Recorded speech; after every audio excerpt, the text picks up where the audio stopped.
Good evening. Welcome to another fun-filled edition of the Power Hour. My name is Steve, and joining me as usual is my right-hand man, known as the urban sensation C-Red. Also joining us tonight is our good friend, the real deal Rion Skillz. Cactus Rack will be joining us a little bit later on, and our special guest is here, Rocket Pro Wrestling's esteemed champion, the one and only Chicago Bear Hug, Steve Michaels. Hey, thanks for having me. It's always a pleasure. It really is, Steve. You are a fantastic guest and a great representation of what a champion should be. So the fact that you're able to take time to come on our little show really makes me feel good. It almost makes me feel validated in some ways, but that's fodder for another time. We've got big business coming up this Saturday night in Joliet at St. Joe's Park. Darkness Falls. To me, of all the Rocket Pro shows, Darkness Falls is my favorite. Now, I don't know if it's the Halloween theme that make it so good or the spooky surprises, as C-Red has put it. There's always something happening, and you and Rion Skillz, as you can see on the flyer there, are embroiled in a Nightmare on Elm Street street fight. Now, PX, our former colleague, sent some promos that were on the RPW website. And you are both talking about what the upcoming match is. And you said some things in your promo that caught my ear and made me think about it, that you have really demonstrated a high acumen for street fights. So let's elaborate a little bit on that. How does someone that is savvy in the street fight venue look at a Nightmare on Elm Street match? What do you expect and what can we expect? You know, I don't know what to expect from this match. You see, I've been in all kinds of street fights in my career and I have excelled in them. But a Nightmare on Elm Street fight is a first for me. But it doesn't make any difference. The reality is that once you put me in that environment, you get a different Steve Michaels than you have ever seen before. You see, I don't think Rion or the RPW fans and locker room fully understand this. You see, once I'm there, you're not looking at simply undeniable Steve Michaels. You're going to the Steve Michaels that made a name for himself, beating other wrestlers to a pulp. That is the Steve Michaels that you're going to get. It's going to be violent.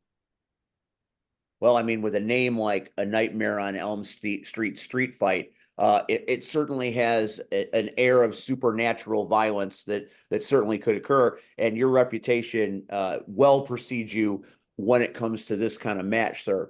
Rion, when you think about a street fight, and based on what he has said about said street fight, what does that make you feel or think about when it comes to how to prepare for a match that no one really has any basis knowledge of what's going to happen? Anything could happen. Uh, Personally, uh, it's another day in the office.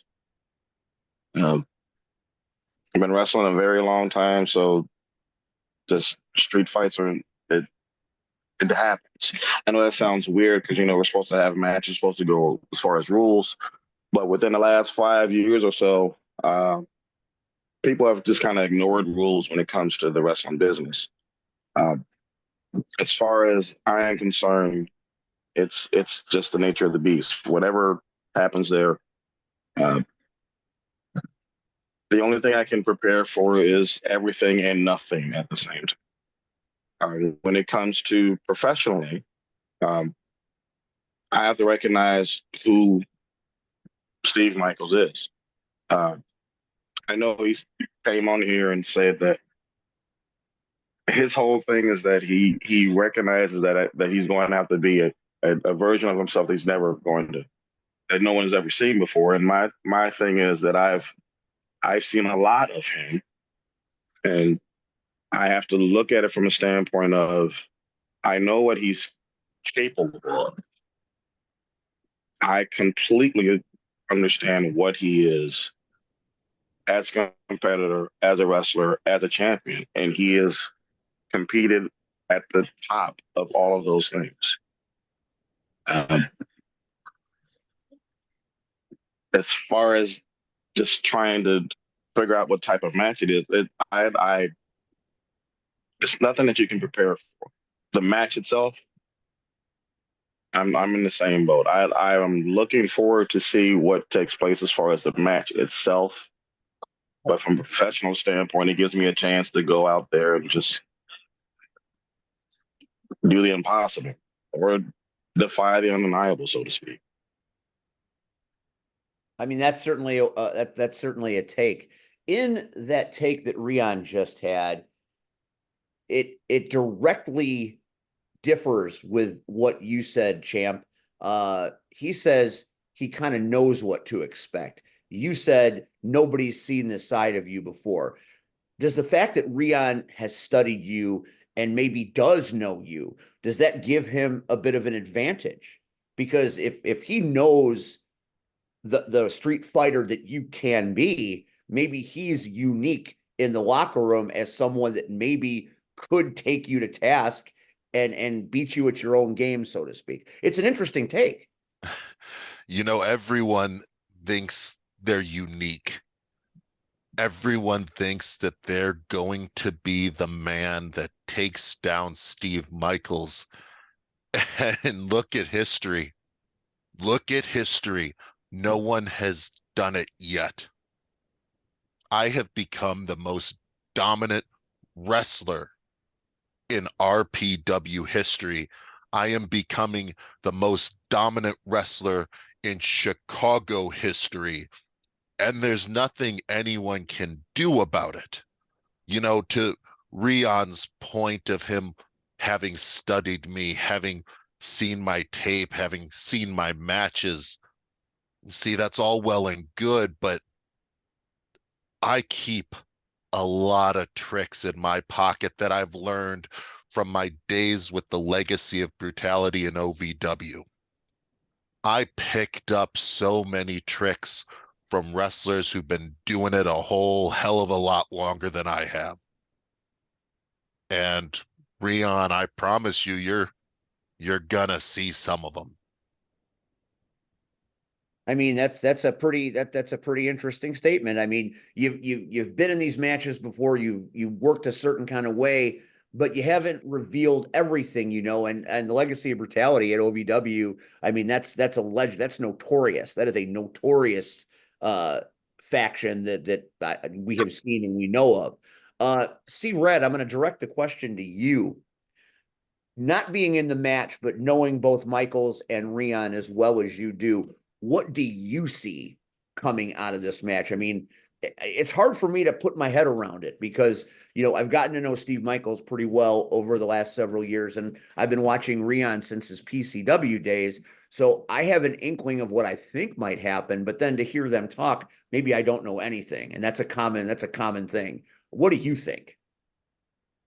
I think that the simple fact that we do not know what all a Nightmare on Elm street fight exactly is, that's the elephant in the room. I mean, we know what a street fight is. I mean, we all know. But when you put a twist on Nightmare on Elm Street,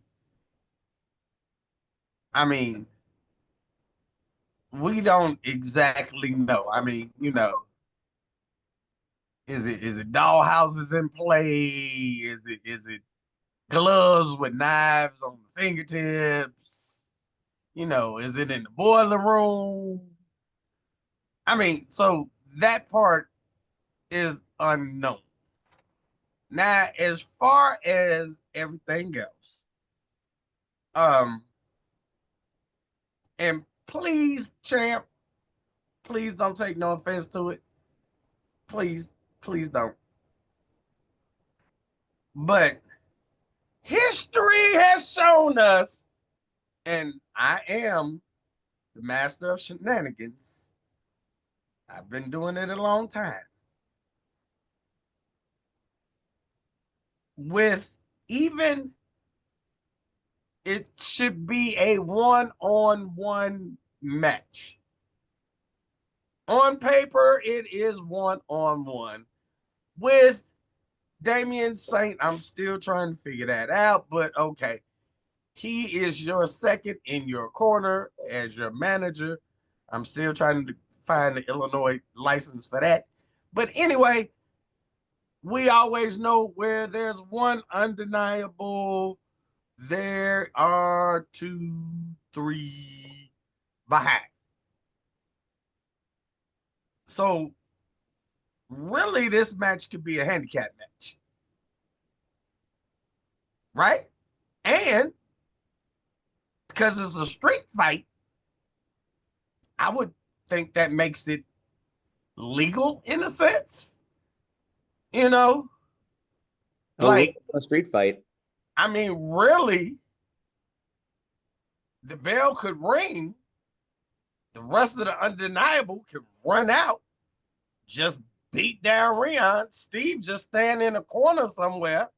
I mean, that's not his style, but you know, and then they could all just take a seat around the ring and watch Steve splash Rion, and then pick him up and give him a bear hug. And that could be the end of, like, we are expecting this epic match, which it should be. On paper, it should be. But in reality, it can be the biggest handicap match in the world. And I don't know. Red, I mean, aren't you watching promos, man? I watch promos. I saw the promos, but that don't mean nothing. In reality, There are friendship bracelets involved. So if the undeniable comes out, I bet the Coyotes are coming out.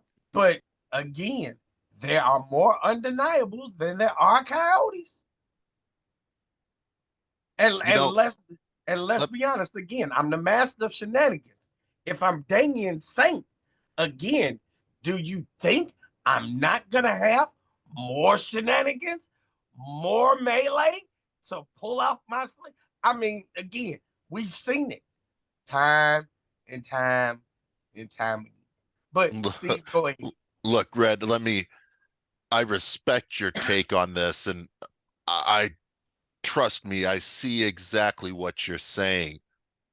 However, take a look at all of my past title defenses. I have not once used the members of Undeniable during my matches. What happens after a match is that's a little bit different. But during all of my matches, I have sent each and every one of them to the back. Except for Saint. You see, Saint gets this bad rap, okay, of being this evil genius, when in reality he was smart enough to see Steve Michaels' talent. He was smart enough to see the talent in every member of the Undeniable. Look at all the titles we have. There's something to be said in his methodology. And I'll be the first to say it. He and I don't always see eye to eye, but you can't. It's an ends to the means, my friend. It's an end to the means. And I respect that, champ. I respect it totally. I mean, again, first point, you can't see eye to eye. You're up here. He's down there. You can't see eye to eye. And I would kind of backwalk that other statement about, again, look at who all is holding. Yeah, y'all got what, 3 belts now in the Undeniable, but your two cohorts shenanigans. It's not like they really went out and defeated. It had to be shenanigans. And then you Hey, walk I around. can't control what they do. I get that. I get that. You control you. I get that. I'm just stating facts. And then you got, I'm still trying to understand the Invisible Man versus J-Back. I'm trying to, you don't know what so if you rewatch the footage, J-Back got hit, but there was no hit. And he just, go back, watch the footage go back and you'll see, like, I don't get, like, J-Back ain't all that. Hey, look, RPW doesn't have the greatest camera coverage. So, I mean, it's very easy to miss something. Well, clearly, something missed J-Back in it. Anyway, all I'm gonna say is, again, I'm praying. I personally am praying that for a month, for weeks, me and Steve have talked about this match in particular. Why? Not just because the real deal Rion Skillz is part of the Power Hour and a great friend of ours. But we know the fighting man he is. And over the past couple of years, we have become to respect you and know you as a fighting champion. So, again, on paper, this is epic. This is big. Like, it gets really no bigger than this Saturday. But again, I'm the master of chicanery, of foolishness, of stupidity. Blatantly, I know how to cheat. Just look, call it what it is. I'm a man of my word. Okay. And I have nothing but respect for everything that Rion has done throughout his career and in this business. Nothing can take that away from him. I certainly can't. And I want this to be as fair of a fight as possible. So my promise is that I will not call out any of my members of the Undeniable unless he brings the Coyotes into the mix first. But I promise that I, Steve Michaels, will not call for the Undeniable to be out there. But see, now I know you are a man of your word, and I respect you, and I take you, and I will write that down, put it down somewhere later on tonight. We'll certainly talk about it on commentary. But that's you. See, you're not out there by yourself. See, there's a second person that's out there. Red. Yes, sir. May Go I ahead. interject? Yes, you may. Right. Okay. This is me just telling you what I see and what I have seen personally as far as Steve Michaels. When he says he's going to do something, he has been very good on keeping his word. And I can tell you firsthand, as far as this summer, when Rocket Pro and Emerge and C3 all had their designated champions come and defend their titles, their respective big belts at IPW. One of the agreements that took place was Steve Michaels made sure that there were no Undeniable there at all, not even in the building. Like I get what you're saying, Red, and I completely understand it. And I'm telling you that when it comes to that man's word, I am 100% on board with it. His word is not the problem. His actions aren't the issue. It's what potentially would take place in the match itself. I understand what it is. If you're worried as far as the undeniable, this is not that type of fight. This is a chess game at this point. We're saying everything but yet nothing at the same time. And that's the one thing I can say as far as Steve Michaels. I respect him as a champion. I respect him as a person. But we both know once we get in front of each other on that day, all bets are off. But it's going to be two competitors going head up. It doesn't matter as far as affiliations. It doesn't matter as far as who knows who hangs out with who is in business with you. That's not what this is. This is one of the rare opportunities I can honestly say that you're going to have two people go head up, and whatever is there in front of us, we have to both deal with it. I completely understand where you're coming from, Red. But I'm telling you what I've seen with Steve Michaels. He is a man of his word. I've seen it firsthand. There's no way that he would have been able to defend the Rocket Pro Championship at IPW if that was the case. Like, I get it, but this is one of those things I could truly say that I believe. Now, I agree with him. Anything that happens after the match, that's just there. I get it. We're on the same page with that, but at least he has enough respect for me as I do him that we can go in there and go head up. At least I know that much.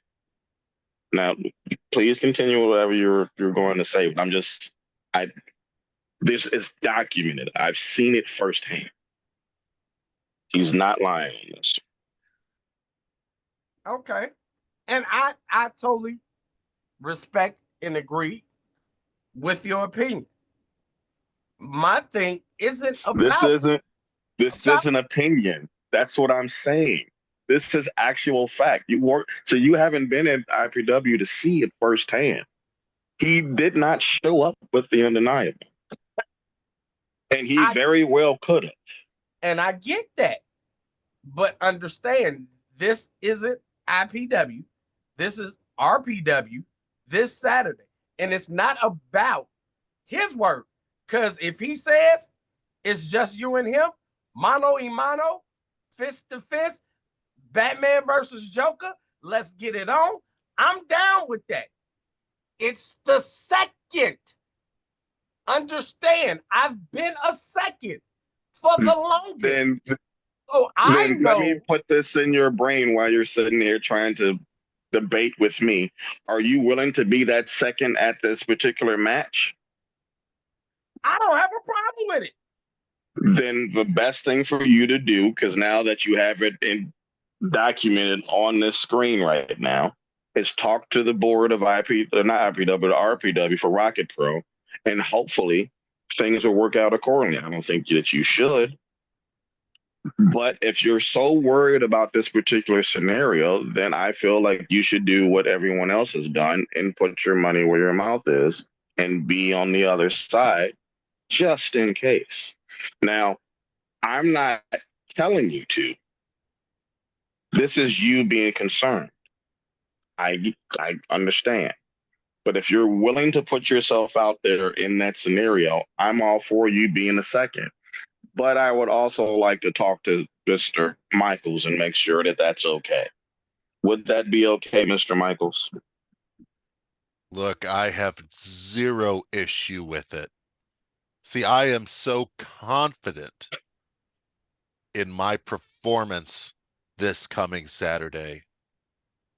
You could have Red out there. It's perfectly fine with me. Well, I mean, this is, I mean, I don't know if this will be approved by Rocket Pro's board of directors, but it certainly is an interesting happenstance on this little show here. Red has talked about circumstances beyond our champion's control. Rion has talked about faith in a man that has led an exemplary summer of keeping his word. And I'm going to go off of that specifically because what I want more than ever is this to be a one-on-one match. Because when you think of the history between these two competitors, just in where they've been in their careers and what they have done and the tremendous achievements, this could very well be the biggest main event in Rocket Pro history. Certainly a main event worthy of Darkness Falls. And look at the history that this match is following up. Shogun versus Marche in the last ride. Marche versus Grin in the coffin match. And now, as if part 3, it's Rion versus Michaels in a Nightmare on Elm Street street fight. That's the draw. That's the lure of Darkness Falls. There's always that match that has a supernatural feel to it that always delivers the goods. Watching Marche versus Shogun in that last ride match was one of the most amazing things I've seen. And I didn't think Grin and Marche could top that. And they got pretty darn close. And now here we have two people that, you know, have been in the business a long time doing different things on different paths. You know, Rion, all the way back from PCW in those days. Steve Michaels, OVW, proud traditions, proud promotions with proud traditions. And both have climbed the ladder here at Rocket Pro Wrestling to get to the quintessential main event. Aside from the Kicks on 66 main event, this is the biggest one of the year, of the season. So the drama, the intention, the all in, everything is in on this match. I want it to be Michaels versus Rion. I want to see Rion Skillz from PCW. I want to see him fight. And I want to see Michaels, Legacy of Brutality, OVW, the man that has turned the Rocket Pro Championship into a belt that has traveled and defended across the globe. I want to see this fight. As a wrestling fan, I have to see this fight. Because Steve Michaels is not going to throw Rion Skillz around like a rag doll. There is size prohibited. You're not walking into that ring with someone half your size like you normally do. Rion is going to stare you in the face, and you're going to have to look back in his eyes. And Rion hits harder than most. I can tell you that for sure. So, champ, you've had many illustrious title defenses thus far in your tenure as one of the great Rocket Pro champions of all time. But you are stepping into the arena with history that maybe you know, maybe you don't, maybe you've watched, maybe you haven't. You respect the man, and that's great. You should always respect your opponent. But Rion, back in the day, was a stone cold killer. A stone cold killer. So you're talking about Rion Skillz not knowing who you are or can be. This is your match. But what I'm telling you is you might be seeing someone you're not expecting. And that's what makes this match absolutely spellbinding. We don't know what we're going to get, and we don't know what versions of these amazing athletes we're going to get.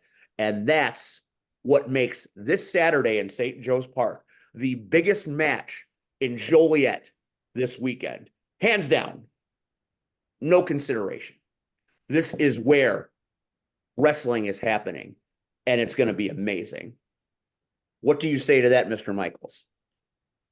Well, you know, I don't underestimate my knowledge of Rion's history. You see, most people don't know this, but back in the day, I was a big PCW fan.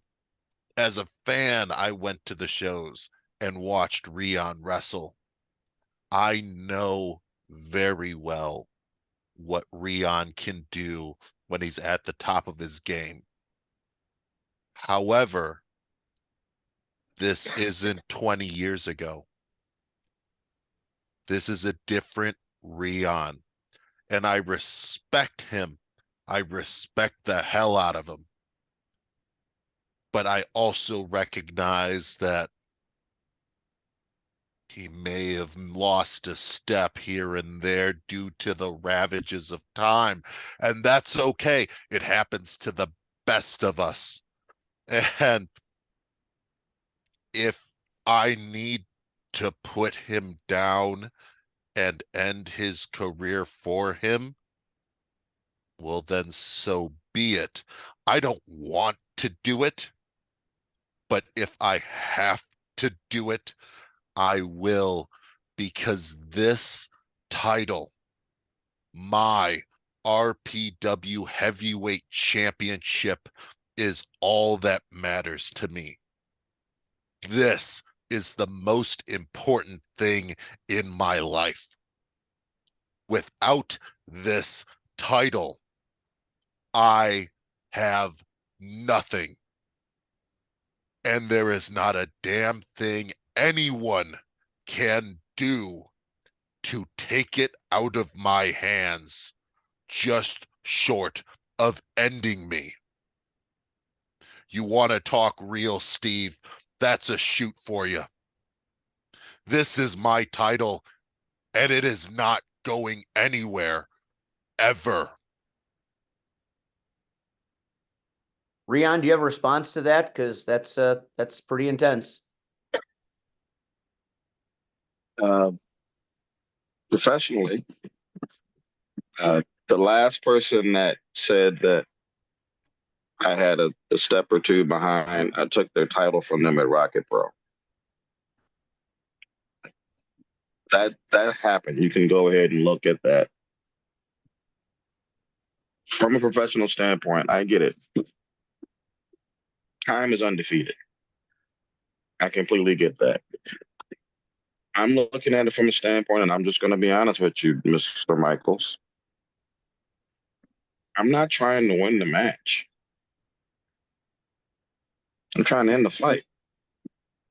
Everyone else is concerned as far as this championship, and I would be very happy if I was able to get this particular championship. But to me, this is bigger than that. I've sat here on the Power Hour for years telling everyone, hey, you should probably look at the undeniable. Hey, you should probably check to see what's going on behind the scenes. Hey, something weird is going on. You should probably take care of it. And I've said this repeatedly.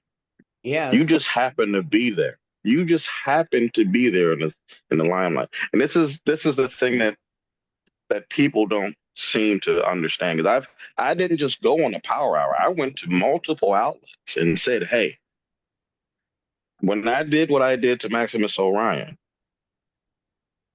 it was literally me saying, hey, you need to wake up and take care of your company before these people take it from you. And sure enough, everything that I said was going to happen has happened. You just happened to be there at the time that things were taking place. But I had said this years ago. You can look up, I'll tell you where to look. You can look at old Power Hour episodes. You can look at JFW episodes. You can look at Windy City Slam. You could go ahead and look at all these different spots. And I said that this was going to happen. And sure enough, it did. I was really hoping that I was wrong. So as far as I'm concerned, I completely respect you holding that championship. But to me, it's a bonus. I'm not trying to win the championship. I'm not trying to take that from you because I know what it means. But from a professional standpoint, I'm just trying to end the fight. And if that means I have to go through you to do that, so be it. The only thing that I can say is that I cannot wait to get in the ring with you on Saturday. But from a personal standpoint, this is just me saying, this is going to come out so bad. Steve, C-Red, y'all need to shut up. This man is pissed. He already pissed off. Y'all don't have to get in the ring with this man. I have to deal with this enormous behemoth of a man. What is your size? What are your I dimensions, I Mr. I Michaels? I thought you said you studied me and you already knew all of this. Oh, I know, but here's my thing. I just want to make sure that I'm not shorting you because as far as I'm concerned, I remember you as being 6'5", 380. If I'm wrong, tell me I'm wrong. I am 6'7".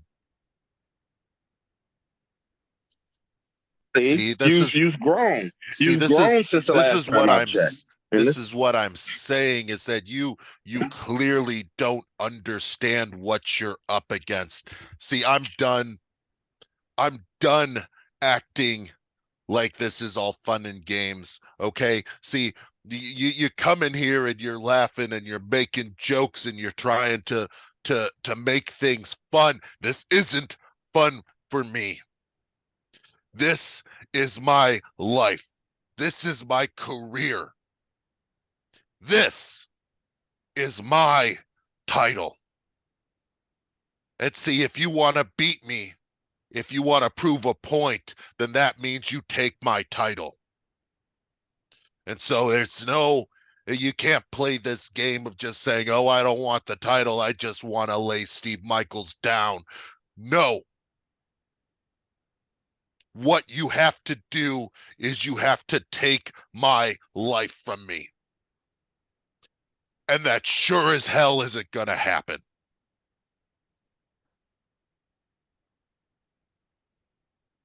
fair enough. Just hope that everybody understands what the ramifications of what's going to take place. Because the last time I checked, I'm going to end up seeing you before Saturday. And if I have to stare you in the face there, I will. Because I understand as far as livelihood and being obsessed with a championship. Been there, done it. And I'm telling you, it's not always a good thing. Talking from experience. As far as I'm concerned, I'd be doing you a favor. I get it. 100%. The best thing I could do for you right now is take that championship from you. I don't want to, but this is something I'm going to have to do for all of our sake. So be it. See, now it's no longer business. Now it's personal. Agreed. All right. This Saturday afternoon, St. Joe's Park, Joliet, wrestling is going to get very real. This match has ramifications that we can't even consider all the way yet because of what we have witnessed here tonight. We're going to have to break this down to understand exactly what's going on here, but it's big because it started off as just a match. And when we decided to ask Steve to be on the show, we just wanted to get a feel for what these two men were going to do together in that ring. I didn't realize it was going to come to a head on this show like this. And now God help everybody at the after hour business thing on Thursday, because if Rion's going to be there and Michaels is going to be there, well, that's the first time they're going to be in the same place at the same time since this little conversation. That's a whole other thing now. He said it got personal. I think it's been personal. I think it's very personal. I think it's been personal for Rion for years. He has talked, like he said, he has talked about what's happening to Rocket Pro before our very eyes. He's goddamn right. He also gave you the benefit of the doubt and said you just happened to be in the middle of it. Now I'm starting to wonder if maybe there's not more to it than that. So now, rather than this being just a RPW main event and an RPW championship match, maybe this is the match that defines Rocket Pro Wrestling going forward. Maybe this is the match that either starts the beginning of a new era or sends us all into chaos. Either way, you're damn right it's personal. It's personal for a lot of people. Your title reign has been exemplary. You have been a fighting champion. Hawaii, IPW, you have gone everywhere. You have done everything. But you run with the wrong crew. And whether you like it or you don't like it, C-Red's got a valid point. If it gets to the point where Rion's about to put you down, they're coming. And if they're coming, then the Coyotes are coming. And then we have this whole other thing. So you want to talk about ramifications of a main event? It gets no bigger than this. It gets no more intense than this. It's the unstoppable force and the immovable object on a collision course. There's no stopping. There's no backing down. This is what Rocket Pro Darkness Falls should be. This is what it is. And you too are going to have your hand in the history of what happens to Rocket Pro going forward. I hope you understand what you're in for. You seem to be understanding what you're getting into. I hope you do. And Steve, that belt on your shoulder is your legacy. It's your title. It defines you. It's all you have is what you said. That is the most troubling statement I've ever heard. If that's all that defines you, then who are you really? How dare you? How dare you talk to me like that? How dare a man who spends his time in the business behind a desk, behind a damn monitor, how dare you say that I am on the wrong path? See, I tried to be nice to you, Steve. I tried to be nice to you, Red, because you brought me on as your guest. How dare you speak to the Rocket Pro Wrestling Heavyweight Champion like that? I swear to God, if you were not on another side of the monitor, I would have slapped the piss out of you right now. That's your choice, and you make many choices. And you said it yourself. I sit behind a desk, but all I do behind that desk, Steve Michaels, is I watch and I view and I see and I analyze situations and I call what I see. People don't like it all the time. That's been made very clear to me of late, but I call it like I see it. You've got a lot. Rion's got a lot going in this match. There's a lot on his mind. There's a lot on the line, but I think maybe there's even more on the line for you than even you realize. And that's no disrespect. You know how professional and exemplary I think you are. But I think maybe someone in this monitor is looking past this match. You're putting down an old wrestler, you said. Well, many people have tried.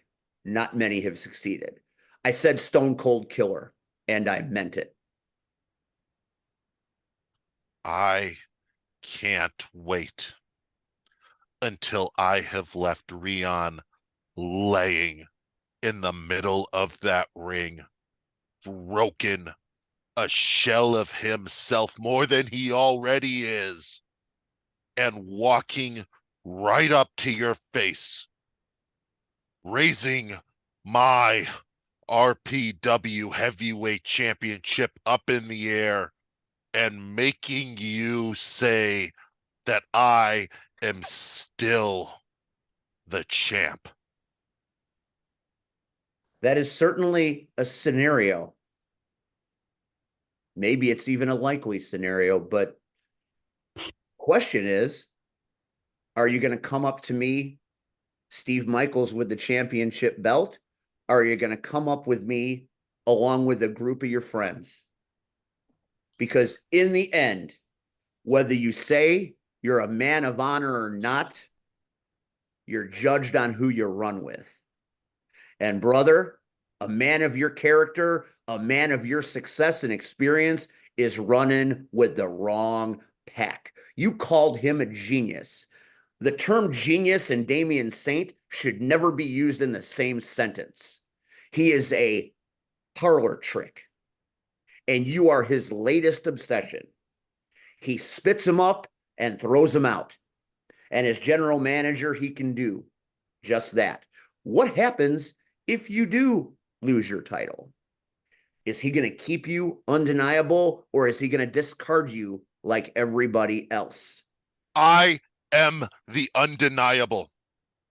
I am undeniable. I am simply undeniable. I am the face of undeniable. Without me, there is no undeniable. Before me, undeniable was a damn joke.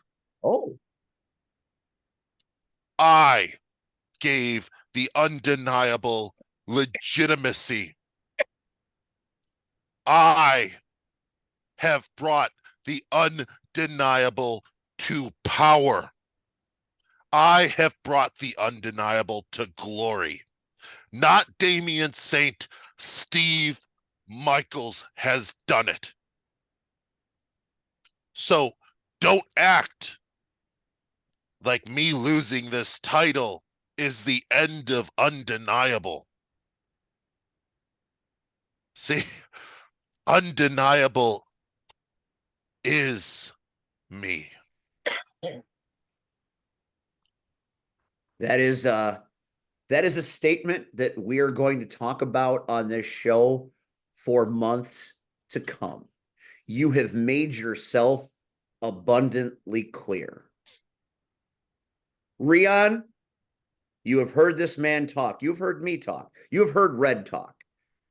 Do you have any final thoughts on the matter?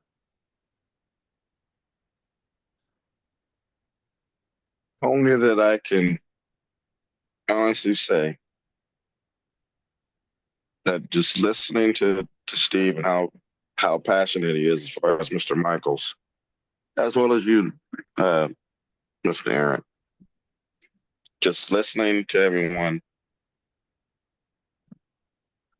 I recognize the severity of what's taking place. I understand that he's going to fight for what he believes belongs to him. I understand where he's coming from, and I can't wait to see him in the ring on Saturday.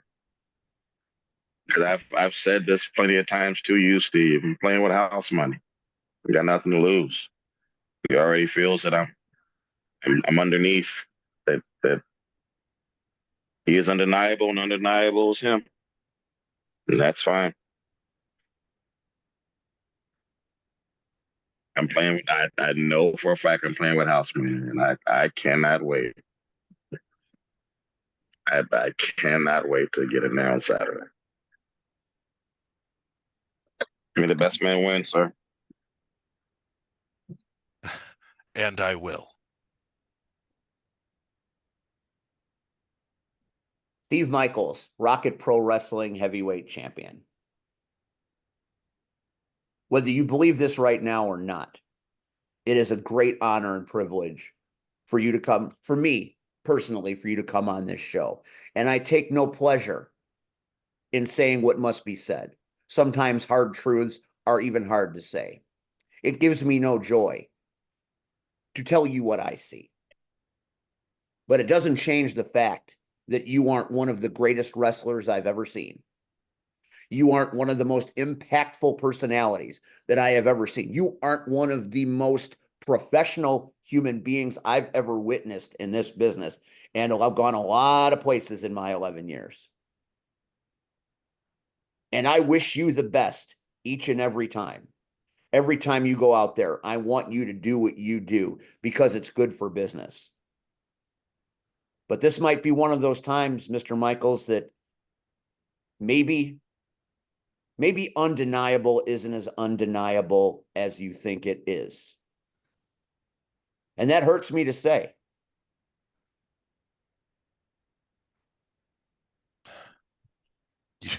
You just won't stop disrespecting me.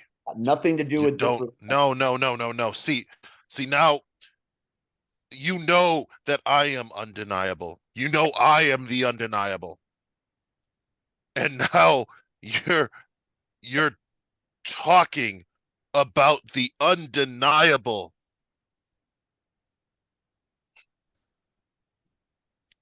this interview's over. I'm done with this. I'm done with this crap. I'm done.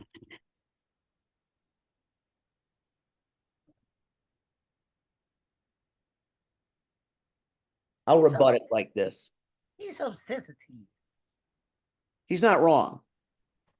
And by demeaning me and saying I'm just a guy behind a desk, I am the guy behind the desk that has to watch everything, analyze everything, and regurgitate everything. And all I can tell you is what I see and what I know and what I've been watching since 2014. It gives me no pleasure that he just walked off our show. It actually makes me kind of sad because I don't know if we'll ever be able to get him back on again. And that's unfortunate because he is a great man. But sometimes pride comes before a fall. And I know Rion to be that guy that always seems to be in the right place at the right time. He might be the personality that we need right now that we didn't know we need. He's been forecasting this whole thing for years. He's not wrong. You can go back and watch episodes of the Power Hour. Everything he said is absolutely true. And we laughed it off a little bit. It's just Rion being Rion. But here we are, and I listened to Steve Michaels talk. I listened to every word that came out of his mouth tonight. He basically shit-canned the Undeniable and said they were nothing until he came along. I don't know how Damian Saint would feel about that. Everybody that won championships last month was just put on blast by their leader, by their champion. What does that say about the state of the Undeniable? Listening to Steve Michaels talk, better yet, listening to Steve Michaels rant was a revelation to me. When this match was booked and I saw the flyer for the first time, I'm like, this is going to be a long night for Rion. He's not wrong. Rion's older now. Rion doesn't fight with the regularity that Steve Michaels does. So there are points in his favor there. But the insecurities of our champion shined through like a beacon tonight. And Rion was stone cold, just like he always is. I think Rion might be in the champ's head. But was it that, or did we see a kink in the armor? There are many layers to what is going to happen this Saturday at St. Joe's Park. Rion, I hope that I hope what we did here tonight doesn't mess up your opportunity on Saturday. It didn't really go the way I hoped it would go. I guess I care about this match a little more than I thought I did. I think we both do. I think it makes me think that a lot of people care about this match. It makes me think that this match means a lot more than just the main event at Darkness Falls. Let's be honest. Yeah, I'm blown away, man. Go ahead, Red. go ahead. No, go ahead. Okay. Well, from the looks of things, I'm assuming that Steve Michaels isn't coming back the rest of the day. Yeah, he's gone. I just want to make sure that this gets put on record. C-Red, Steve,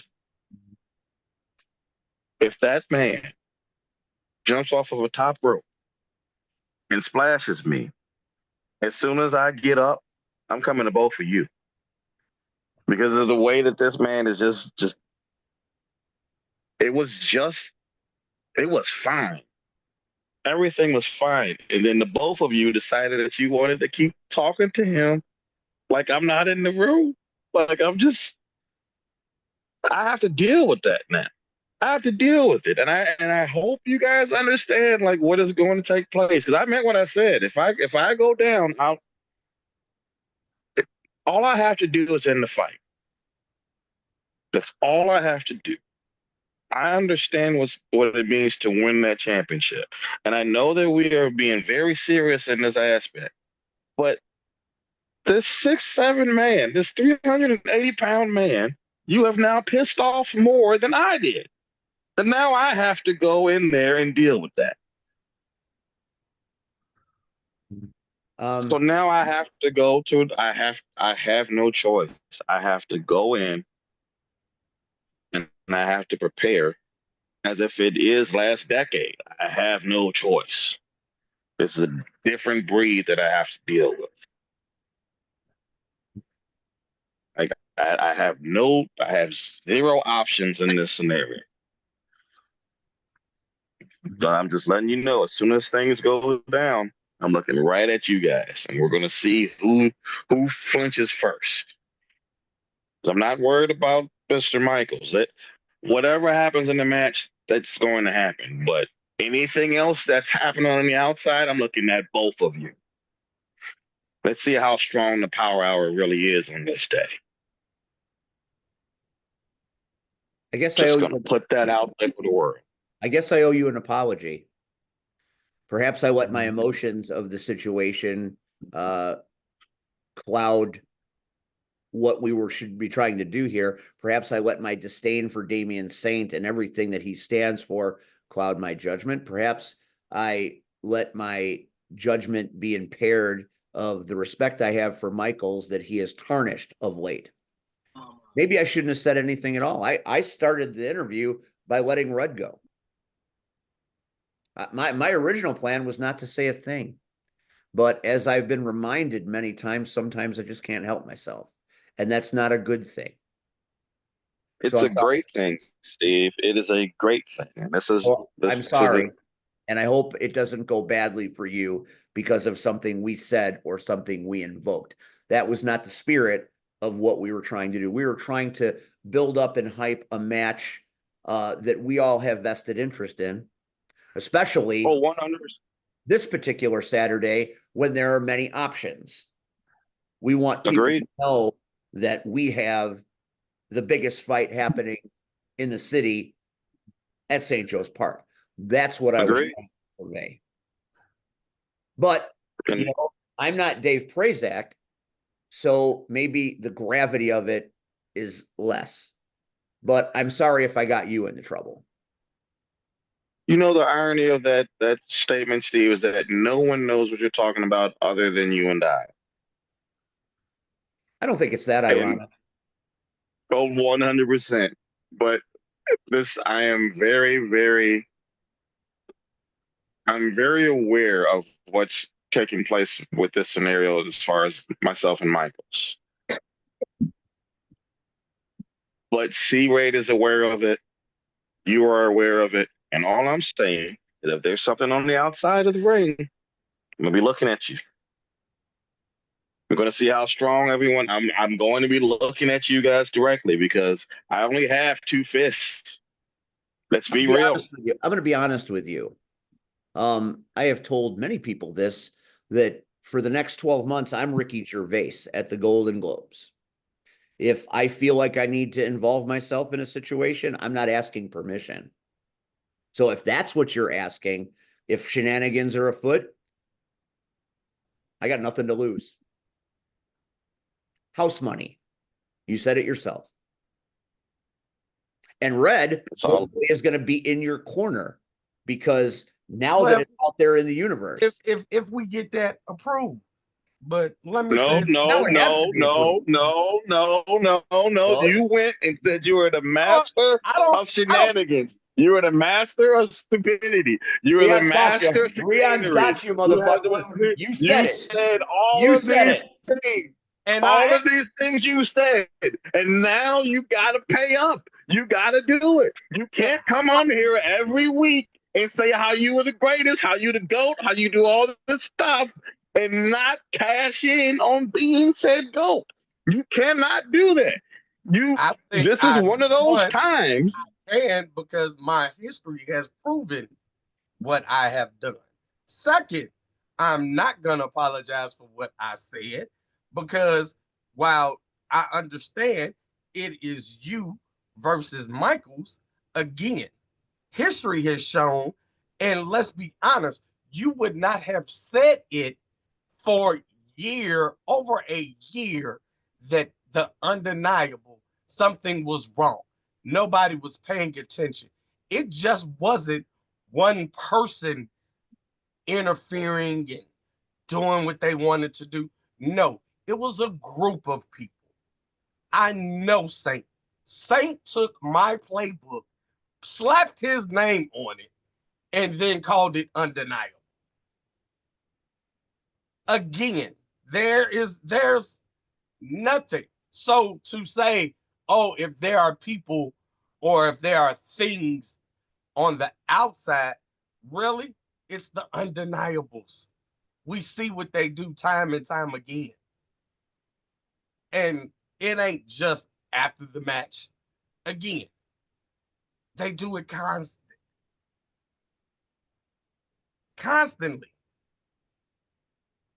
Again, now I get paid to commentate. Now, if nobody has a problem with me coming out second, I don't have a damn problem with it. Hell, my boots is upstairs. Hell, throw them in my bag. Go. Fuck us about it. So I just want to.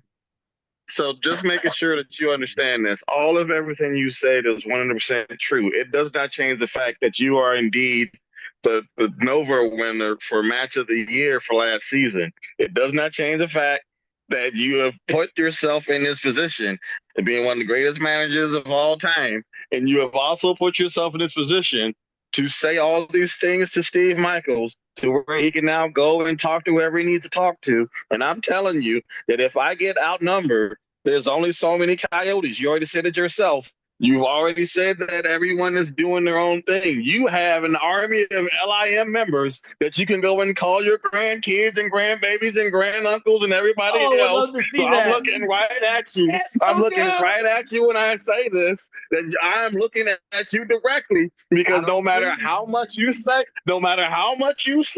as far as what's taking place with myself and the Coyotes, I can count. That's 5. You have 117,000 people in the LIM that you can go ahead and get as far as what is going to take place on Saturday. And that's counting your nephews and play nephews. That's not even counting real family, Steve. I'm telling you, you can bring all these people over to it's St. Joseph's Park at 4:00. Doors open at 4:00 on Saturday, on that day for Rocket Pro Wrestling. I better see Miles. I better see Steel. I better see Van Peebles. I better see all these motherfuckers that are your fam. Because you're not going to put me in this position. You cannot get this man pissed and not have an army ready. You got two armies that you got a hold of. You better make some calls. You better make some calls. If you know there's you better call Larkin. Call Larkin. If you know there's some shenanigans, you know there's some chicanery, shenanigans, buffoonery. If you know that all this stuff is taking place, I am asking you in the nicest way possible. Get them on the line, just in case. They don't have to be in the ring. They don't have to be around it. They can just be outside. They can just be outside the building. Where the hell is Willie? Where's Marche? You got to call him. Don't sit here and say that you won't. Rion. Don't sit here and say you won't make this. I'm telling you. I know you got a hold of. I know you got contacts. You was up at front line with your peoples last week. I'm telling you, don't sit there and tell. I'm not telling you, but sometimes you don't always have to have people. Oh, okay. All right. Well, fuck me then. I guess I'll just go ahead and deal. Rion. We got time. We got time. We got time tonight. Rion, let me say this. As a military vet, understand. The army. It's not always about, there's gonna be a tank in Joliet.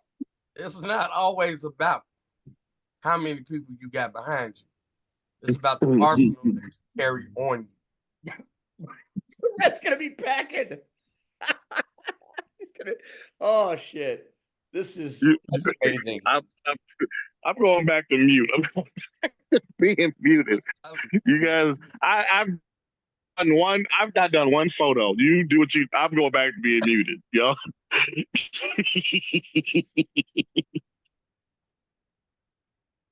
Whew. With him. Wow. That did not go how I thought. But it's nice to know that C Red might be managing Rion Skillz. I mean, that would be one of the greatest situations in the history of Rocket Pro Wrestling, is if Red provides the answer to Damian Saint at ringside. And I don't have a problem with it. We live in a world full of magical things and magical beings, and they're all going to be in Joliet this Saturday night. Whew. All right. As we wait for Cactus Rack to come, and hopefully when he sees this later, before we talk about that, Steve Michaels, we thank him for being our guest tonight. It didn't go the way any of us thought it would, but boy, if it didn't paint a picture of epic proportions for Saturday at Rocket Pro Wrestling in Joliet, what an people are going to watch this and be like, what the fuck just happened? Because I know that's what I said. I want to hear what Damian Saint got to say. Oh, who gives a fuck what Damian Saint says? Hey, I'm just saying. Remember, there was no undeniable. Well, I'm just saying, I did that, whatever. Don Noel Simmons, call us. Anytime you want to be on the show and spot talk your shit, I'll bring him on here anytime and I'll run him down too. That's neither here nor there. Let's talk about Frontline. We had Frontline Pro Wrestling. C-Red made his long-awaited debut after being called out by the creator. It didn't really end the way either of us hoped it did it? Well, we got to talk about it, Red, because you're the master of shenanigans, yet you had shenanigans whip your ass, or at least Marche's ass. So let's talk about it, because this could be an important segue into what's going on Saturday, because, things did not go so well for you. It wasn't about me, right? It was simply about two people in the ring, and I happened the second one, right? Yes. And by the way, say hi to Cactus Rack. Hey, girl, hey. Hey, girl, hey. So it was about, let's just be honest. We have fought with Aaron Xavier up and down the Midwest. Everywhere. Dreamwave, SCW, you name it. You Marche and Xavier have history. So to get to the building and see, okay, it's us versus Xavier. No big deal. Okay. And we go out and we do what we do, right? And Marche whooped that boy from pillar to post. You can see his chest from space. And you didn't realize how Caucasian Aaron Xavier truly is until you saw his chest after Marche chopped the shit out of it. And I mean, first of all, a night for Tyler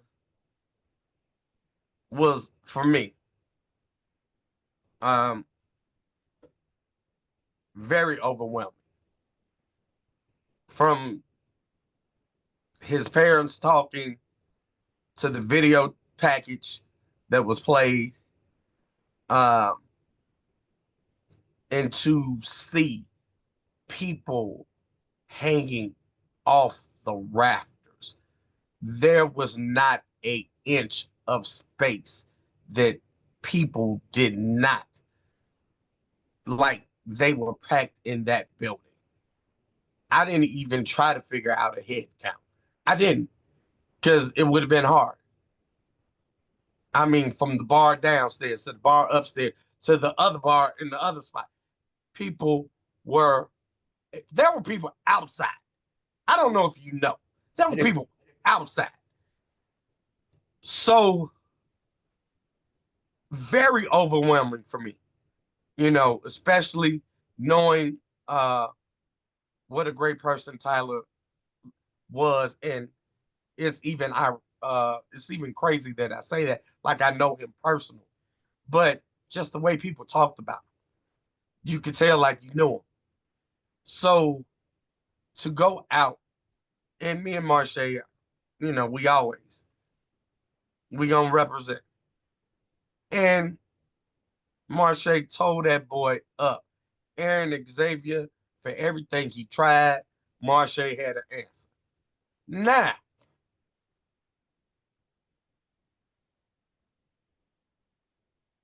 I get interrupted. And I didn't know who this guy was. Like, who is this random guy yelling? My first time, my debut. I don't know nobody. I mean, I knew a few people, but I don't know this guy. And afterwards, I had to talk to Marche, and you know, after we got our bearings back from said long trip, and, you know,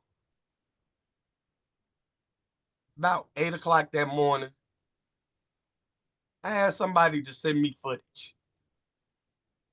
And I saw what happened. And the creator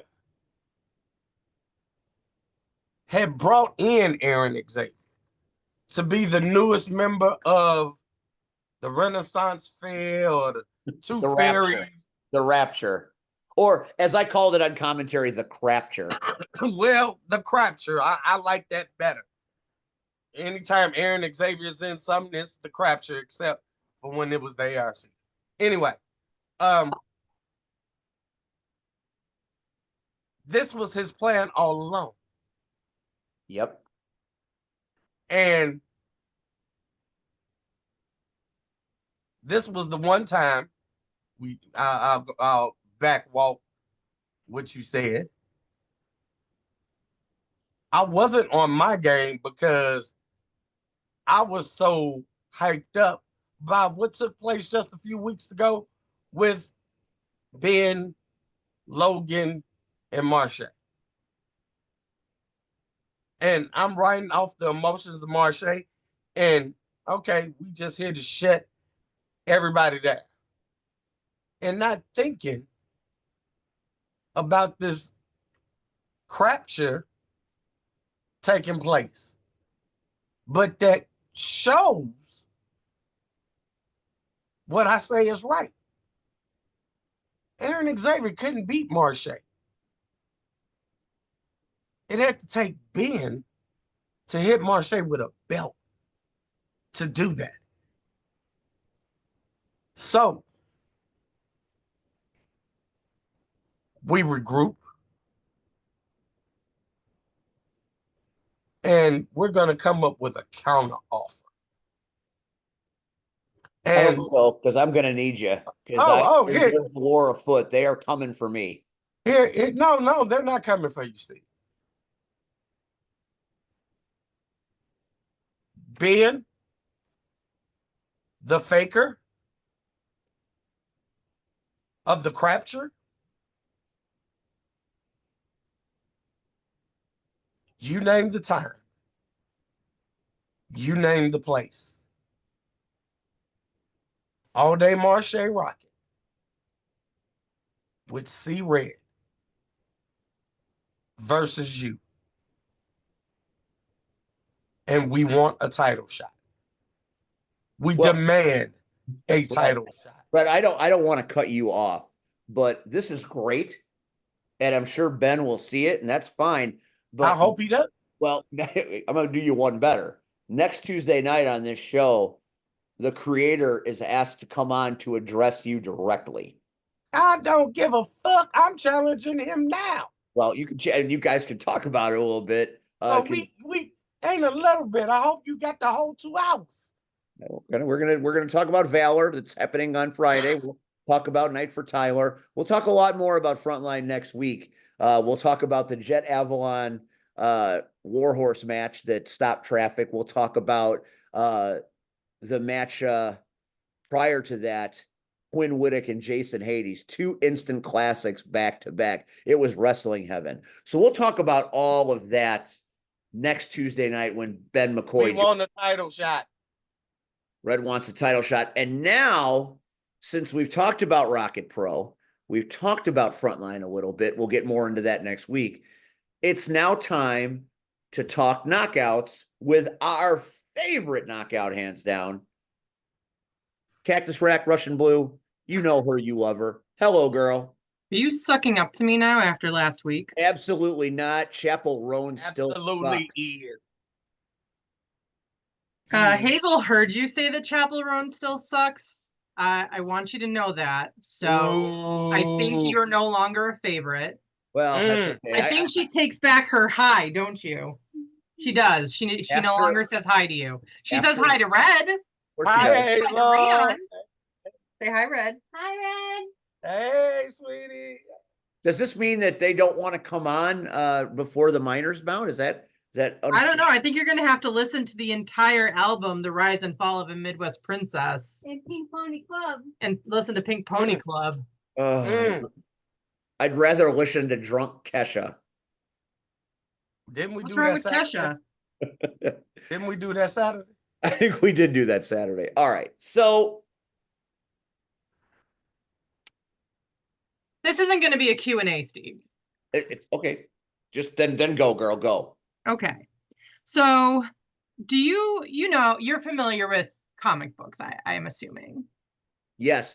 And we thank Carter Comics for being our very generous sponsor. Go to cartercomics.com, put in the Power Hour as your code, and get 10% off your order on eBay or their website. Carter Comics, the Power Hour says yes. Are you done? I am. Right, Thank she you. plugged. And you're familiar with superhero movies, right? Very much so. Right. Okay, so you know how there's always that scene in the superhero movie where the monster or the villain catches the superhero unawares? I am, yes. Yes. I should have said I will be asking the question, Stephen. You will not. That's just fine. That is what happened Saturday. Okay, you're going to need to give just a little bit I more. will give you as much as I feel like. Did someone Thanos snap the comic book rushers? They sure did. They sure did Thanos snap the comic book crushers. And they couldn't resist doing it again at halftime. When we lost a jammer. Well, tell us what happened. I mean, I'm very interested to hear how this all went down. It doesn't really matter how it went down. Does it, Stephen? Well, I mean, comic book crushers are the team to beat in that. Statistically, the best goddamn team in the league, and that didn't change. The statistics have not changed. Consistently, the best team in the league. So who are the crushers? So what happens? What happens when you can't out-strategize, when you can't outsmart? What happens, Stephen? You go berserker. You go berserker. Because you're not smart enough to outsmart the crushers. Well, that's fairly sinister. I mean, you're speaking in innuendo, but you're not really giving us much to go on. I'm not speaking in any innuendos at all. I'm being very plain. So shenanigans occurred. Bad things So happened. let me put it like this. And this is all you're going to get. And then we are done talking about Saturday. Punishers. I don't know how you gamed the system. I don't know who you beat up, who you abused. I sure know who you beat the shit out of on Saturday. But let me be very, very fucking clear about something. It will not happen again. Is there a rematch happening? Your little string of luck is going to run out. And I am going to make it my personal mission to make sure that you never see the championship. And next season, you're not even going to get one win. I am going to guarantee you go back to the bottom of the trash pile where you belong. Wow. What the fuck happened? You should have fucking been there, Steven. Steve, give me 1 second. My fault. Sorry, Rion. No, I'm going to. I know. I was definitely there, and I'm going to put one photo up because I already know how this is going to go, and then you can decide how you feel about it from there. Okay? I was already done.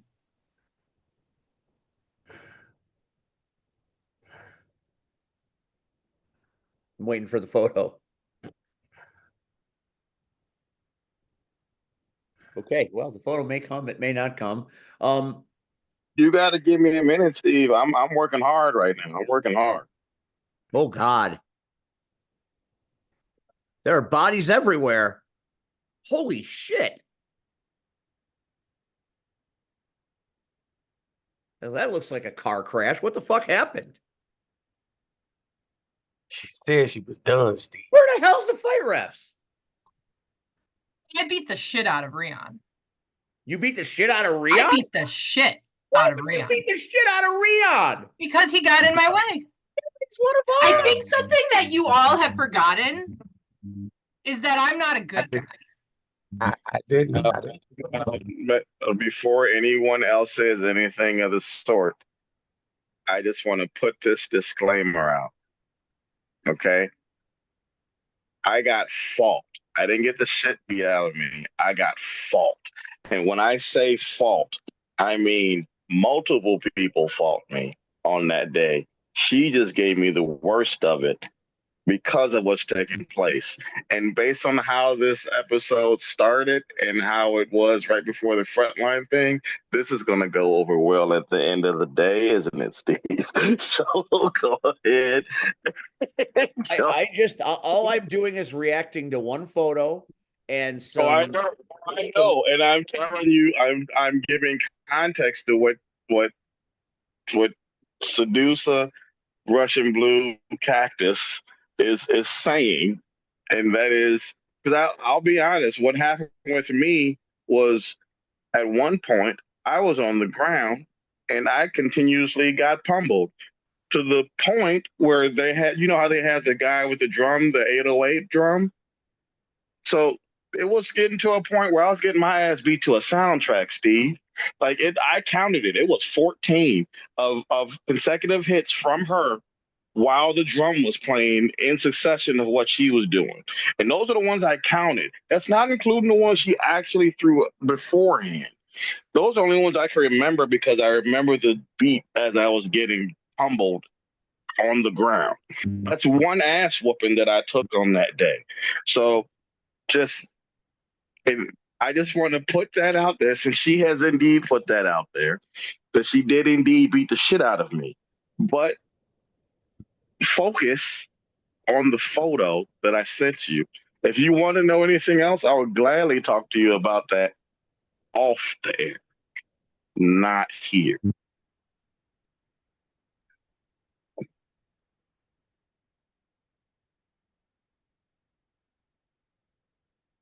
Well, I mean, What's the photo? I don't see it. I just showed it. I just showed it not too Oh long no, ago. I thought you said it. You said you sent it to me. Now I get it. Okay. I just did it. I just sent the other one. Why would I put myself in that type of position so I get another ass whooping from Cactus Rack Russian Blue Seducer? No, that's silly. Why would I put myself in that position? I mean, I'll take off the wrist guards this time. Oh, thank you, I guess. You're welcome. I don't even know what to say at that You know, point. just like Thrasher, you were just in the wrong place at the wrong time because I flattened Thrasher too. Oh, I do agree. I'm not even sure where to go with this at this point. Right. I told Steven this will not be a Q&A. Yep, you When right. I'm done, I'm done. And I'm done. And all right, all that that's needs to be known is that there will be no more wins for the Punishers. Okay. all right. Next thing. So now in October on the 19th, it will be the Haunters and the Rumblers, correct? Correct. And the winner of that bout will We'll go on to beat the shit out of the Punishers, yes. take on the Punishers. Cactus, are you competing I am. in October? What team are you on? I will be on the Rumblers. So you will be donning red. Will you be back to Cactus Rack? I certainly will. Oh, the return of the rack. Assless chaps and all. Oh my God. And people love to tell me that all chaps are assless. But I'm highlighting something by saying assless chaps. That's a bold statement right there. Good Lord. Mm-hmm. So you really could, if the Rumblers do find a way to beat the Haunters, and the Haunters were on a roll, then you really could take down your dreaded punt croc Punishers. I could. So guaranteeing no more wins is not just talk. There's a very real possibility. There's an action plan here.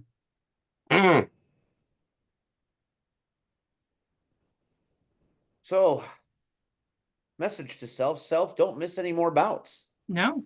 Sweet Jesus. I strongly suggest other people don't miss any more bouts. And if you get our season pass, you won't even have to get up during the bouts. The drink service will come to you. Drink service that's amazing. That right there. That's huge. The minors are coming in November. Is there any angst because of what happened Saturday that's going to show itself in the minors? No. This is a separate situation. This is grown folk business. Yeah, exactly. This is grown folk business.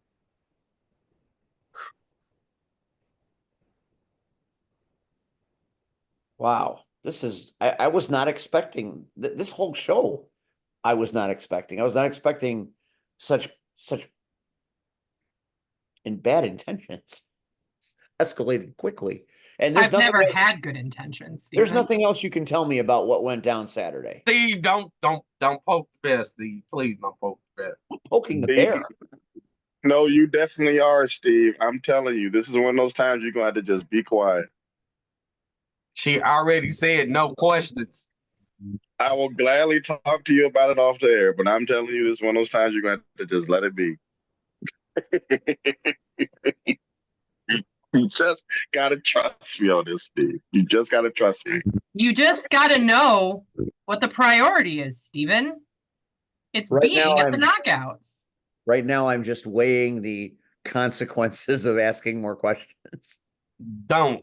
Just weighing in my head the consequences. I'm telling you, If you want to see what's happening, if you want to see the fallout, be there on October 19th. Oh, I'll be there. I'm gonna be there with bells on. Yeah, I'll definitely be there for that one, no doubt about it. And I'll be there on November 2nd for the minors. I'm very excited to get back to it. So yeah, wow. Mothra would like to know if she can say something. Please, Yes. and Yes. don't. Please be kind. I can't help. I'm old. Why would I listen to Chapel Roan? You better be there. I'll be there. I want you guys to come on the show the Tuesday before it. Bring all of your minions. Then listen to Chapel Roan. What? Yeah, Steve, listen to Chapel Roan.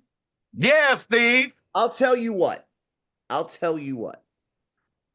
If I can get Knockouts minors, and I can get a bunch of them, if you can round up your posse of minors and you come on this show the Tuesday before the minors bout, I will not only speak to you about Chapel Roan, I will download the album, I will listen to all songs, and I will have a review. How do you feel about these terms? Let me talk to my minion. She's talking to her minions. So Your minions. And maybe, just maybe, if you guys come on that show and you do good work for the Power Hour that night, maybe I will change my entrance music at Rocket Pro Wrestling to Chapel Roan for one night. But do they get to choose the song? They get to choose the song. Oh, okay. So She's accepting on behalf of the minions. listen, if I don't like the show, if they don't come and be entertaining like they are, then I ain't doing it. Are you going to tell children they're not entertaining? I know they're entertaining. I just don't want them to be all timid. Oh, that's I'll not do good. it. I'll do it. Yeah, I'll do it. I'll do it. I got no problem with it. What's the worst that could happen? They beat me up too. Like I'll be all right. All right. So, got one more point of business to talk about tonight. We've talked about the knockouts as far as she's going to let us, and I won't poke that bear. We've talked about the upcoming minors and my new obsession with Chapel Roan. We've talked about Frontline. We talked about the main event at Rocket Pro. Let's talk about Sunday, the debut of TMA on X. First of all, What about it? that place was packed.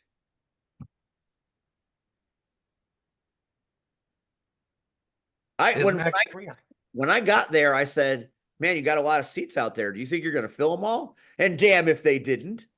It was amazing. As far as being episode 1 of the return, Rion, you have to be very happy with it. Look at it, Steve. There's so many seats. There's so many. There's so many seats. Look at it, Steve. There were seats. That's the F anyway. That's fine. I saw seats. When it comes out live, as Max has said, it will come out and you'll be able to watch it. You will see that there are many people, or maybe you won't see them because they're behind the camera, but you should. They were there. I saw them all. How did you like it, Rion? Did it go well? For the most part, I enjoyed it. I just, as weird as it sounds, because like Max and I are very like weird with time frames. Like we would have stayed there like for multiple hours at a time. But I feel like everyone, for the most part, was having a lot of fun to where time got away from us.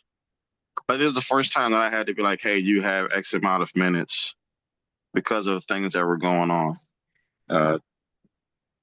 I know that Max Holiday has been wanting to get back into doing it, but he also, and I agree with him as well, is that a lot of the social media outlets have been locked up.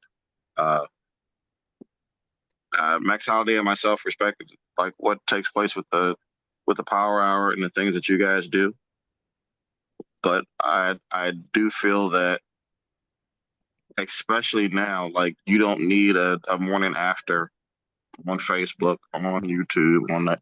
Or at the very least, he as well as I want to try to do something different, just as a whole. And I do feel like we were very safe with this first deal because we didn't know what we were going to do. We were very, very safe. and people enjoyed it. So now we get to play around with a bunch of other stuff. At least as far as the landscape of the local Chicagoland wrestling community, we get to branch out to do other things like the roller derby community or the soccer community or just just things as a whole, just seeing what else the world has other than wrestling. So it'll be interesting to see how that plays out. But as far as Sunday is concerned, I myself enjoyed it with everything that was going on. I can definitely say that Max enjoyed himself. It's the happiest I've seen him be in a long time when it comes to the media outlet. Like he almost beat me there as far as just setting up stuff, like just playing around with things. So It was pretty it impressive. was cool. There was a green room. There was food for everybody in the back. It was the VFW did hot dogs and things. I mean, it was a real community effort. There was tailgating going on from like there was a bunch of stuff just happening around just because there was also Bear Sunday, so there was a bunch of vets floating in and out with everything as well. So it was a lot of stuff going on, a lot of stuff, but in a good way, in a good way.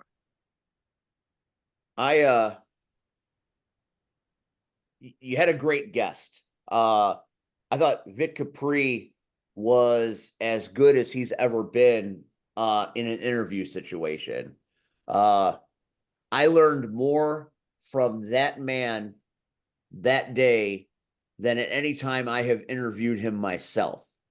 And boy, there was a lot of education going on in that building. And, he is just a fountain of information, a fountain of opinions. And I think the audience really embraced him. I think he really embraced the audience. Agreed. I'm sorry. I was on mute. I'm sorry. Agreed 100%. Just this photo alone, just listening to him as far as what he dealt with just to have that match take place. Like at least from what I remember, Vic is 51, I believe. 52. 52. Okay, that's why I can remember which one it was. Maybe he was 51 at the time of this match. Maybe, but I just remember like that being a number that kept coming up. And to see Suzuki, who I believe now he's 56. Yep. It's to listen to him go back and forth as far as just the intensity these guys had, as far as the match itself, to find out that match almost didn't happen twice.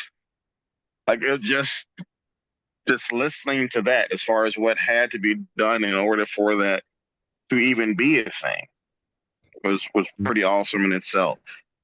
It was destined to happen based on what he was describing. It was something that was supposed to happen on that day, and I'm glad that it did because it gave us an awesome story to talk about or to listen to. I didn't talk about shit. He was the one that spoke everything. It's probably the most comfortable that I've seen Vic, and I've seen him before he had tattoos. And he's been on this show before. I mean, you're right. He was completely at ease. That's what the morning after brings. Yes, Red. First of all, to piggyback off what Rion said, I remember Vic when Vic didn't have no tattoos and had a mullet. So I'm just saying. But you know how I knew Rion was amazing. I've seen it. That mullet is fucking amazing. But please continue. He had a great mullet. But I knew Rion was having the time of his life as Vic told this story. It was almost like opening Christmas gifts on Christmas Eve. Like, you weren't actually supposed to open them till the next day, but you get to open them early. And while Vic was talking, Rion was just smiling and smiling. And like, that's when I knew this episode was pretty freaking awesome. Because anytime you can get the host to react like that to a story is pretty great. So that was my moment. Seeing Rion enjoy that story and knew everybody's name. It made me realize I don't know anybody in Japanese wrestling. I got stuck on one person, and that was my guy till he died, and I stopped watching. So, it is what it is. Hayabusa for life. It's a good name to have. Hayabusa is a good name to have. But that's something that myself and Capri bonded over when I was at PCW. Like we had a New Japan match. That's how I started my singles push was going against him because I had to do a tournament where it was Robert Michaels, who is now BOW, Vic Capri in the second round, uh, Matt Creed of the Scumbag Army, and then Roughneck Jay Ryan. It's all in the same night. Capri was my second match of that night. I had to wrestle an hour and 15 minutes total between those 4 matches. And the first thing he wanted to do was New Japan stuff. I'm like, I've been waiting for somebody to do that. I've been waiting for it. And we just went at it. And we've bonded over that ever since. Like it is, because you don't really hear about that type of stuff. Like everybody sees it. They look at Ring of Honor and everything else. But like I'm a genuine fan of that style. So to see Suzuki and Capri have this thing happen, it was like I was there. Like I loved it. I just love listening about it. I just want to know his experience, just in general. And I'm like that a lot when I do morning after stuff. Like just as a whole, I genuinely want to know, like, because I don't have many questions, but the ones I have, like, I keep close to the chest.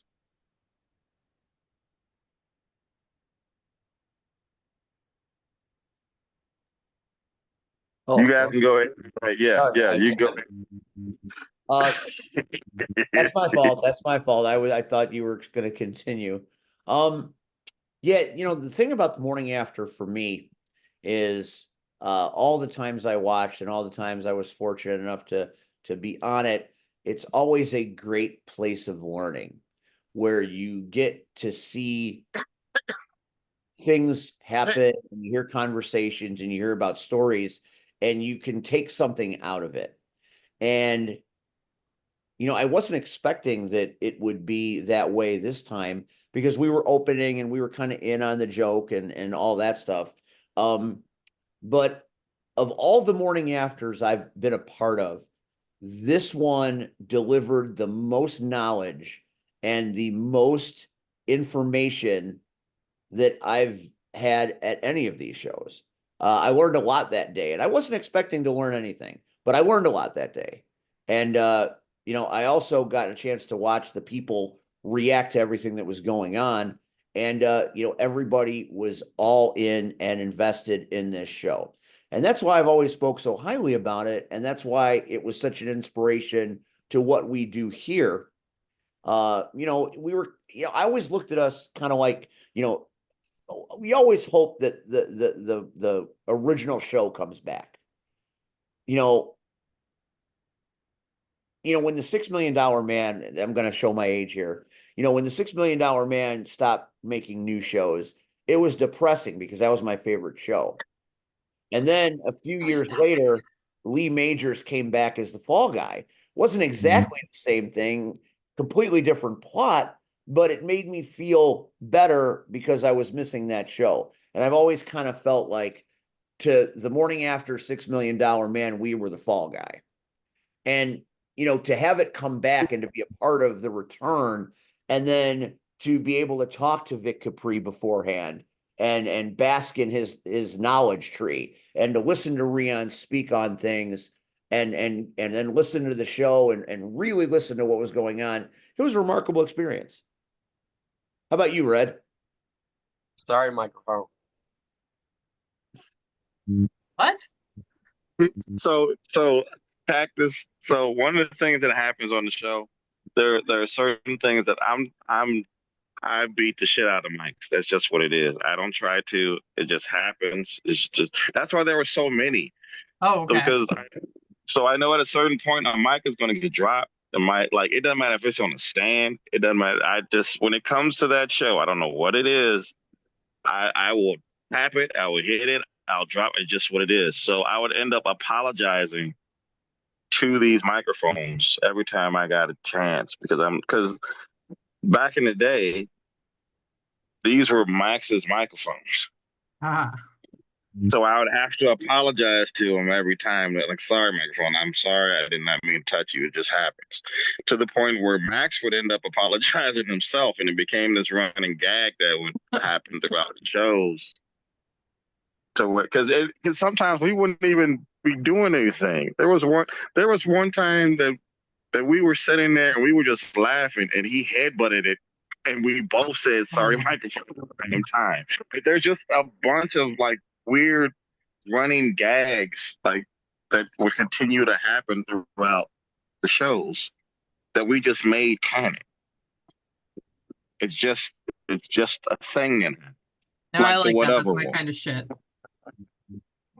I kind of started doing that with the whatever wall because the ones that were there that had seen it, they understood what was happening. Because everyone would talk about breaking the fourth wall. And it's like, we don't have a fourth wall because we're talking to you directly. But is it really a fourth wall break if it's not a show? Like, we're just having a conversation, but we need you to have content. So we just said whatever wall. Like, whatever you think it is, that's what it is. So we just refer to the camera itself and whoever is there as a whatever wall.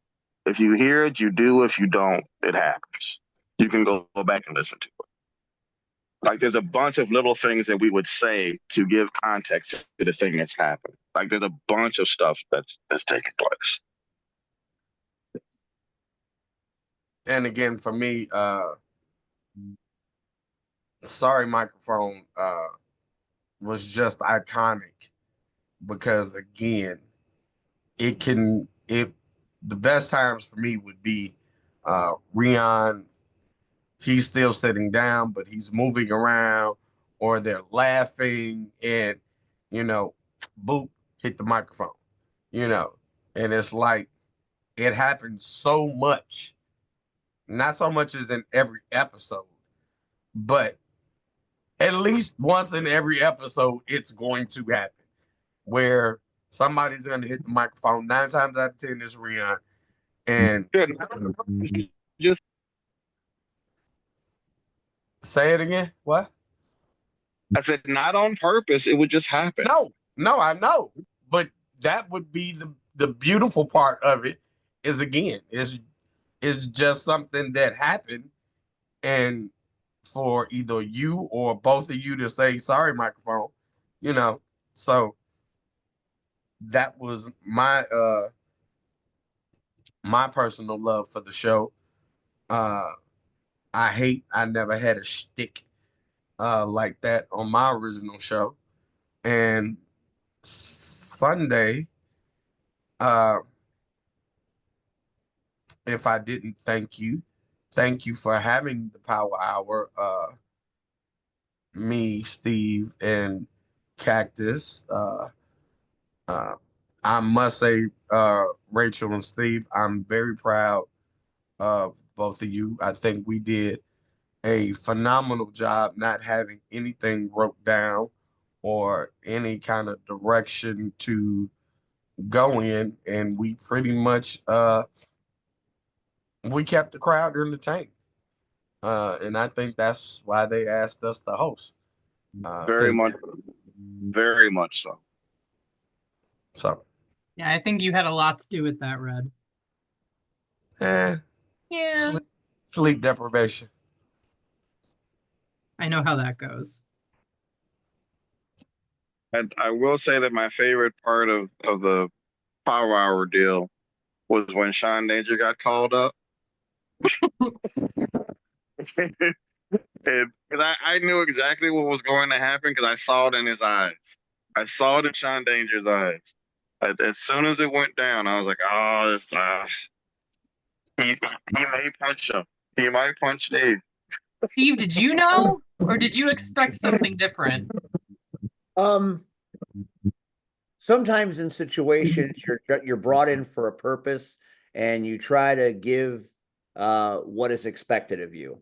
Did I think that was what was going to happen with Sean Danger? You never know.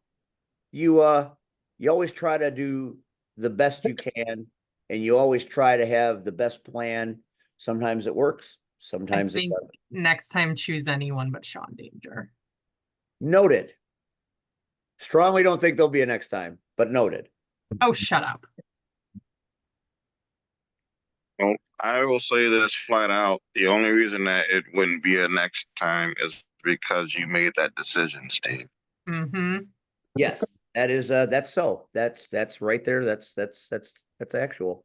But it was great. It was just it was well put together. I loved Anita, just the entire staff. And I love the fact that we have this relationship with the VFW. It's really cool to see how excited they are to participate. And can we give a special call out to Anita? Yeah, absolutely. She's just a gem. An absolute gem. We love you, Anita. Even if you don't ever watch this, we love you. If you go to the VFW, say hello to Anita. Yeah, Anita Van Granville has been helping IPW since the beginning, since we came back there in 22. Herself, Melvin, Art, Art Moore. There's a bunch of people there. Like there's so many of the vets there that they love us there. They love the IPW staff. They love the people that are involved with it. I've I've actually gotten them to go to other events like Roller Derby. Uh, they enjoy being around all of you guys, especially Red. They really like Red. That is the guy. They really like Red. And when Steve was in He puts the pow in Power Hour. Yeah, they when Steve was wrestling, they enjoyed watching him in the ring as well. So that was they enjoy everything. They enjoy all of it. And Anita enjoyed it so much. There was a point where she was going to get involved in a match. She had a mop and she was ready to go. Well, that's what we love about the VFW Hall. They don't just sit there, they're interactive and they participate. And sometimes they participate a little bit too much. And the the irony is, Rion said the same thing to Vic on Sunday before we got started. And simultaneously, one of the members of the VFW Hall and a vet, he came in and he saw me and hey, what's going on, Red? And it was like, and Rion was like, yep, see, told you. They love Red. And I'm like, hey, I'm just standing here. I ain't doing nothing. So, but all the gratitude in the world to the VFW Hall for letting them let us do things, whether it is IPW or if it's the morning after live. We are very grateful and very humbled for your support and your love of our products. We are indeed. We got anything else to talk about tonight? I think we've pretty much covered all the things. Don't you talk about Saturday? Oh, no. We're gonna save our car ride for next week, considering we're doing it all. Well, I don't know. We'll be. You'll forget, so I ain't worried. I will not. I will. I'm scarred. I for won't life forget. I'm Oh, making a God. reminder for myself right now. I will I'm not scarred forget. for life on the bust a nut story. I am Ew. scarred. Ew. If Steve forgets, I'll remember. No, you won't. Red opened up. Because I remember a few months ago when we were supposed to come back to the matches that no one ever did, and then we didn't do it because I was sick. I remembered. Well, you can be our little rememberer for next week, and I will. we'll I get will, into Steven. it. Did And nothing again, happen.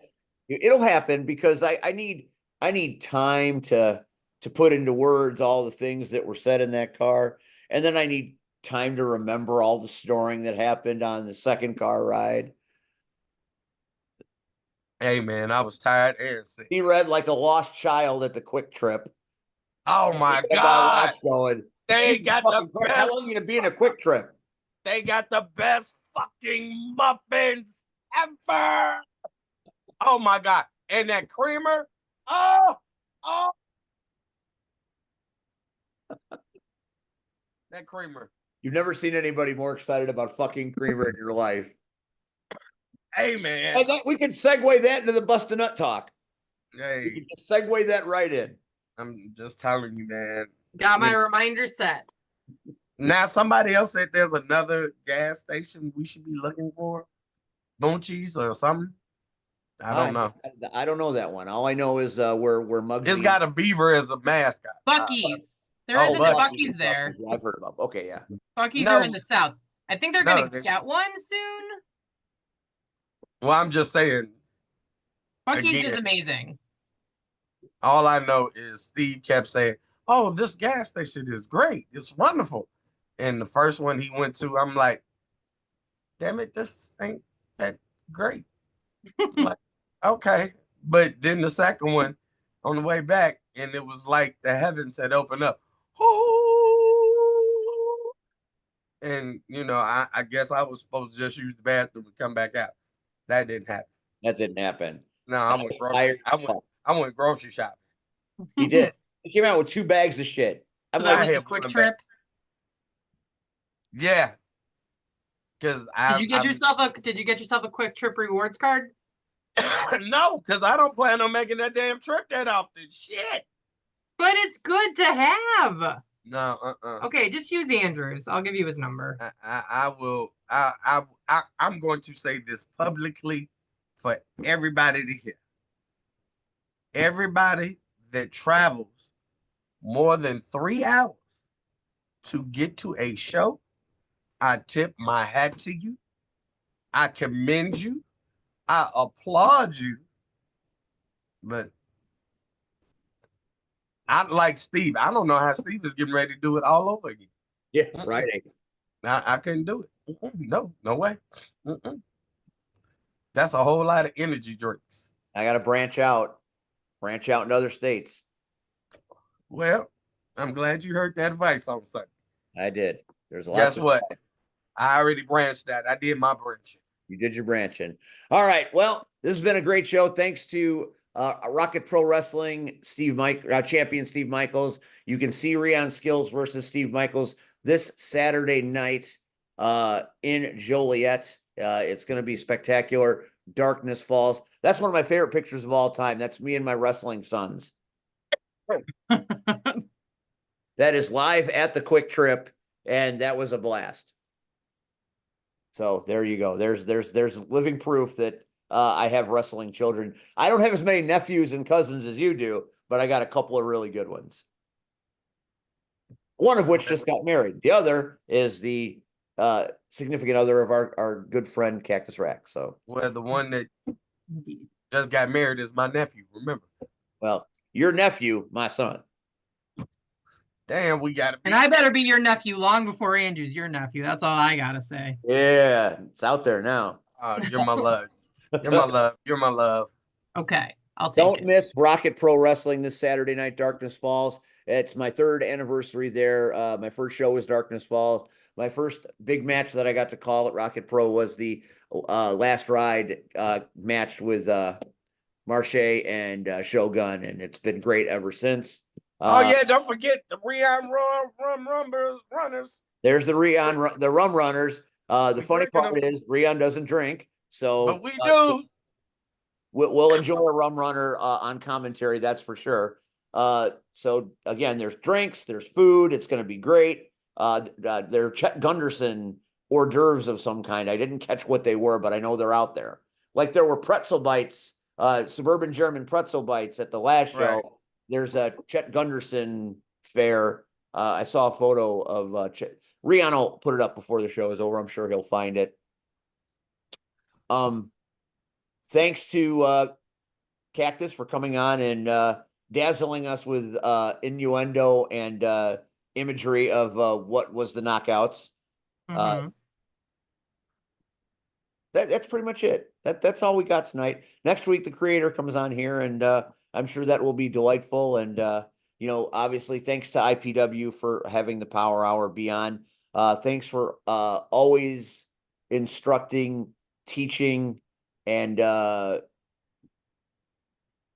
giving us great feedback, because that's what we need in this world. We'll see you next week. Have a great night. Enjoy. Thank you for watching, and we'll see you again down the road somewhere over the rainbow. Good night, everybody.